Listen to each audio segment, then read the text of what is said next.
wife's name as Rebecca, right? Because Tali had said at the beginning, look, this is your book, and for privacy, don't use my name.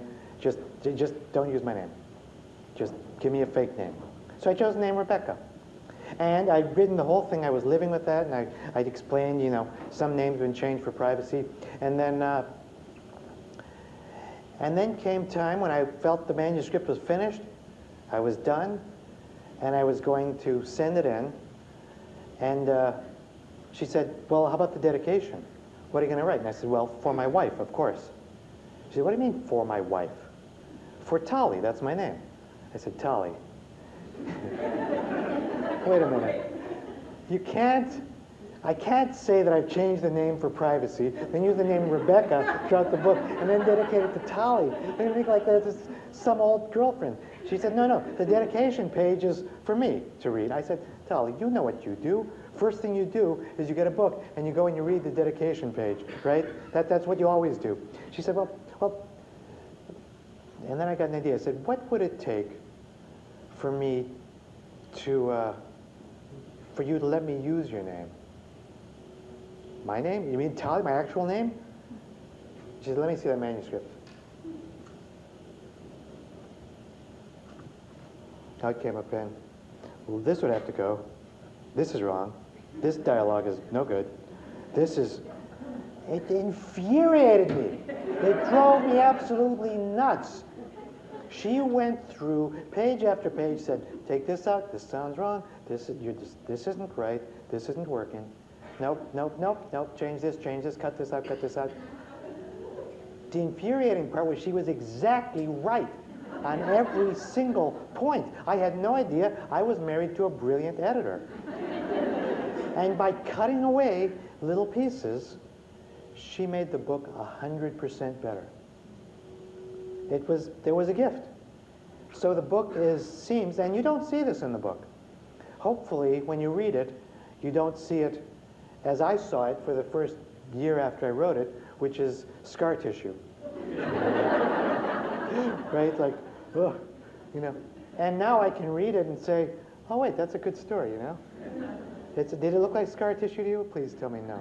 I hope not. So, the book came out, and I'll just tell you a little bit about what happened after the book came out, and then go to some questions, because I know that you might have questions or things to talk about, questions unresolved from the book group.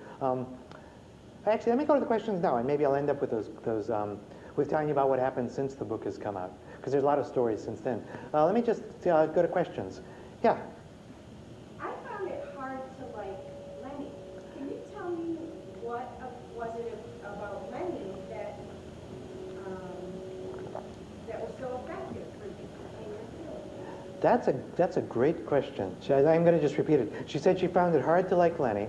Can I say what it was about Lenny that was so effective for me in my healing? Let me first, in answer to your question, ask the question beneath that, which is, what's the story with Lenny? Right? Melissa and me emailed me and said, is Lenny one person, truth with a capital T? Or who and how is Lenny? Lenny was based on one person, and then molded with another person and the third person. The third person being my father. So Lenny had all these combinations in him.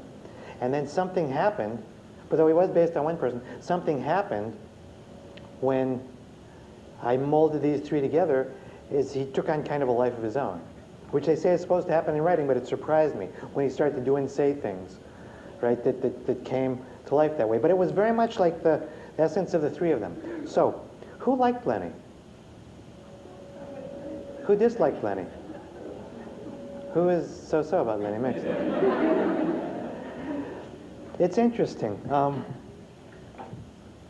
I think in one of the Lennys I'm thinking of, who represents something of what you don't like, there is a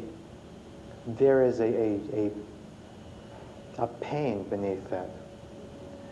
And sometimes you know someone like this. They can be very harsh and difficult, and it's because of their own pain. But I really did sense that he loved me and wanted the best for me. And to the extent that doesn't come through, I think it's probably a mistake in my writing. That's absolutely, if I'm not conveying that, that's why that is. But Lenny is meant to be a little, yeah, a little, he's not, because there's the essence of the sort of gentle, wise, soft old sage. I was telling Melissa while I was writing this, I had no idea, or while I was writing this, I had no idea what title I would use. And I had different draft titles, different sort of, what do they call them? Working titles, that's it. I had different working titles. One was The Horse Whisperer, which seemed dumb and derivative. Another was Tuesdays with Story.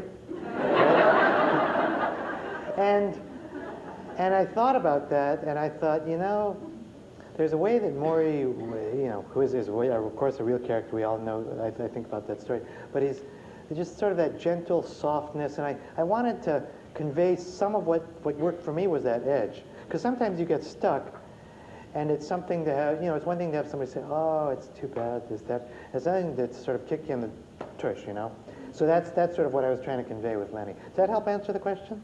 All right. Another question. Well, you did end up with his favorite wine glass. I did. And there's a relationship with that. yeah, absolutely. I ended up with his wine glass and a lot more. A lot of wisdom and a lot of stories. I feel it's a gift. And sometimes the gifts we get are from people we don't expect it from.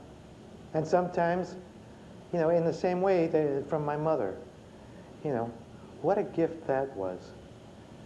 That I would never have been able to receive had I been able to talk. I was so appreciative in Joe's nice introduction that he told that story. Because about his just sort of traveling with his parents, hearing those stories, because it really just more than anything else. I mean, it's one doesn't write a book for fame or fortune. One writes a book to sort of be able to touch people's lives.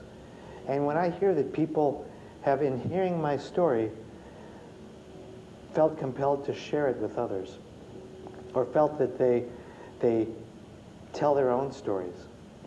Just after I'd written the book, I did a reading at the University of Denver for a publishing institute, and there was, it was a class of publishers or of people learning publishing, and they were studying my book as a manuscript form.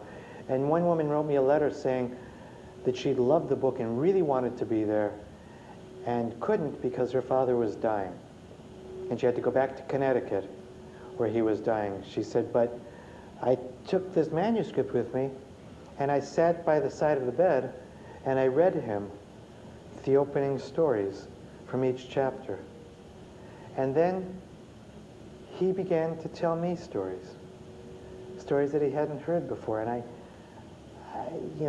I began to, there was a way we made a connection that we wouldn't have made.